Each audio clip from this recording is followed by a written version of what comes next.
Jeg hedder Anne, og jeg bor i Albertslund med min mand. Sammen har vi renoveret det her Tectum-køkken bag mig. Jeg arbejder til daglig som freelancer inden for sociale medier og markedsføring. Jeg har et lederfirma, der hedder Svend, og ellers går tiden rigtig meget med at renovere parcelhus.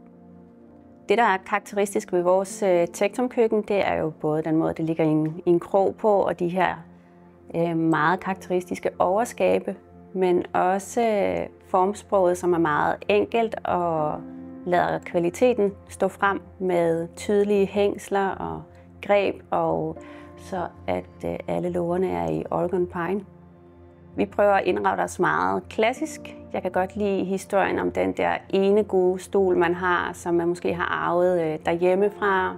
Stod ved skrivebordet, så stod den i et hjørne, så blev den til spisebordstol, så satte man i soveværelset. Og det er egentlig lidt samme følelse, jeg har med vores køkken. Det har godt nok ikke skiftet placering, men det har været igennem mange livsfaser og har deraf også hakker og patina derpå. Hvis du overtager et Tectum-køkken, synes jeg klart, at du skal forsøge at beholde det. Det er en stor del af vores fælles kulturarv, og det indeholder allerede rigtig mange af de funktioner, man søger i et køkken i dag. Det er gedigne kabinetter, det er træ på låger, det er hængsler i messing, det er kvalitet og ærlige materialer. Fordi vi valgte at renovere vores køkken og bruge så mange timer på at slive hver enkelt låge, betyder det også i dag, at vi nok er mere glade for det, end hvis vi havde købt et nyt køkken. Nu har vi hældt vores energi og tid og nysgerrighed i køkkenet, så på den måde er det blevet lige så stor en del af os, som vi er af det.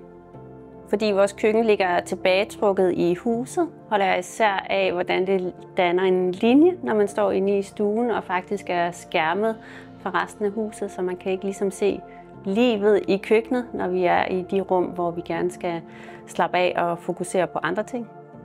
Jeg synes, det har været et meget sjovt forsøg, om vi kunne forlænge levetiden af vores Tectum-køkken.